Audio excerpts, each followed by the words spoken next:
Same ఇలా 4 folds ఉండేటట్టు మన వైపు మడత, ఈ మడతతో సంబంధం లేదు. మనకెంత 6.5 లెంత్ అంటే వాళ్ళకి చిన్నపిల్లలకి ఇది ఎల్బోన్ వరకు వస్తుంది అనుకోండి. షార్ట్ హ్యాండ్స్ పఫ్ హ్యాండ్స్ లెక్క కూడా తీసేసారు. ఇప్పుడు దీన్ని స్ట్రేట్ లైన్ కొట్టుకోవాలి. చూసారు కదా, ఈ నుంచి లెంత్ పెట్టుకున్నాను, ఇది లెంత్ లైన్. ఇప్పుడు విడితే ఎంత 7 ఇంచెస్. ఇక్కడికి ఒక డాట్ పెట్టుకోండి, ఇక్కడ కూడా ఇంకో డాట్. ఇది బాక్స్ మనకి. పెన్ ఇవ్వండి, పెన్ సన్నగా పడాలి. వేరే మార్కర్ వేయాలా మేడం? మార్కర్ ఉంటే మార్కర్ 7 ఇంచెస్ లెంత్ 6.5. పెన్ వద్దులేండి, మార్కర్తో పెట్టండి కనపడదు. ఇప్పుడు ఇక్కడ నుంచి చూడండి, మడతకి ఆపోజిట్లో ఓపెన్స్ ఉన్న సైడ్ నుంచి స్లీవ్ డౌన్ తీస్తున్నాం. ఎంత 2 ఇంచెస్. ఇప్పుడు ఇక్కడ నుంచి ఇక్కడికి క్రాస్ లైన్ మార్క్ చేసుకోవాలి.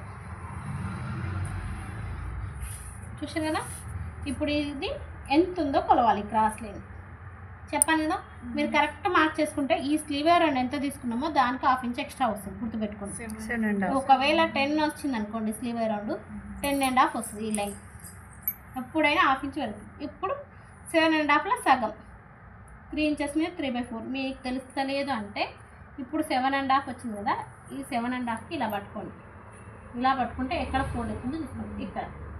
ఓకేనా, ఇప్పుడు ఈ నుంచి ఇలా పెట్టుకోండి డాట్. ఇది ఎక్కడ వస్తుందో అక్కడ పెట్టుకోండి. పెట్టేసి ఇది ఇప్పుడు మళ్ళీ ఇంతవరకు వచ్చింది కదా, దీంట్లో మళ్ళీ సగం చేసుకోండి. ఇలా ఒక పాయింట్ 1/8 అంటే 3/4 మీద ఒక పాయింట్ వస్తుందని చెప్పిన చూడండి. ఇలా 1 3/4 మీద ఒక పాయింట్ అంటే ఇక్కడికి 1 ఇంచ్ మీద 7/8.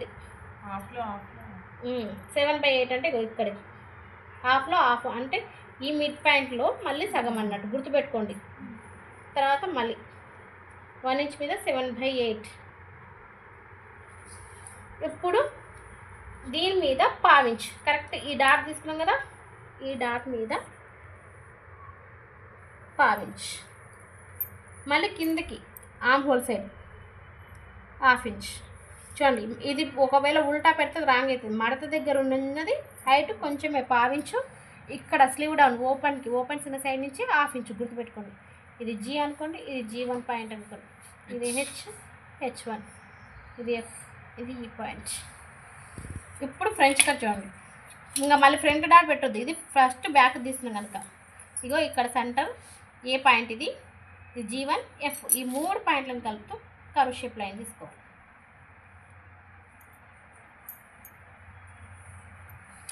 ఇలా తర్వాత మళ్ళీ ఇది స్కేల్ని ఇటు పెట్టుకోవాలి.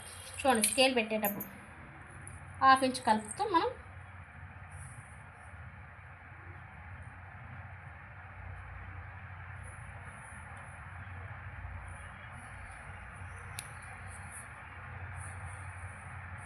ఇలా.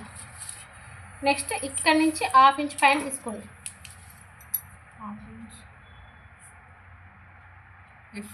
F1. ఇక్కడ నుంచి చిన్నపిల్లలంటే నేను మీకు 1.5 చెప్పిన కదా, చిన్నపిల్లలకి 1-2 ఇంచెస్ ఉంటుంది కనుక 1 ఇంచ్ పెడుతున్నాను. ఇక్కడ మీకు 2 ఇంచెస్ తీసుకోండి గ్యాప్. ఇప్పుడు ఇక్కడ నుంచి ఇక్కడికి, ఇక్కడ నుంచి ఇక్కడికి తీస్తున్నాను.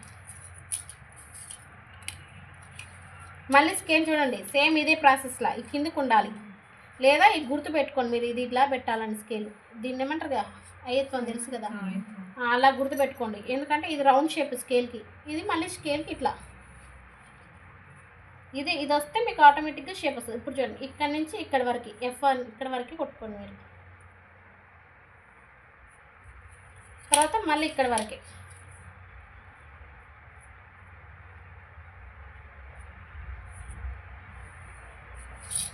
షేప్ చూడండి. మనకి ఇంత చిన్న సైజు కూడా షేప్ తీసాం. మీకు ఫ్రెండ్స్గా స్కేల్స్ తీసుకుంటారు కదా బయట జనరల్గా, ఈ స్కేల్స్ వస్తాయి కదా, ఇవి పెద్ద సైజు వస్తాయి. మరి చిన్నపిల్లలకి ఇంత తీయాలంటే తీయొస్తుందా? కాబట్టి ఈ ప్రాసెస్ నేర్చుకుంటే డైరెక్ట్, అప్పట్లో లేవు, ఇప్పుడు కొత్తగా వస్తున్నాయి అంతే ప్రాసెస్. స్కేల్ మాకు దీన్ని బట్టే నేర్పించారు ఫ్యాషన్ డిజైనర్లో. 1 ఇంచ్ స్కేల్స్ పెట్టైనా గీసుకోవచ్చా మేడం? తప్పు వస్తుంది అంటారా? ఆ స్కేల్ వద్దు, వేస్ట్ అవి చెప్తున్నాను కదా. బిగ్ సైజ్ వాళ్ళకి వస్తుంది. పెద్ద వాళ్ళకి అది కూడా అంతే సైజు ఉన్న వాళ్ళకి తీసుకోవాల్సి వస్తుంది. మీరు ఈ ప్రాసెస్ వెళ్ళిపోతే మీకు కరెక్ట్గా సెట్ అవుతుంది. ఎవరికైనా కుచ్చు లేకుండా హ్యాండ్స్ కుట్టగలుగుతారు.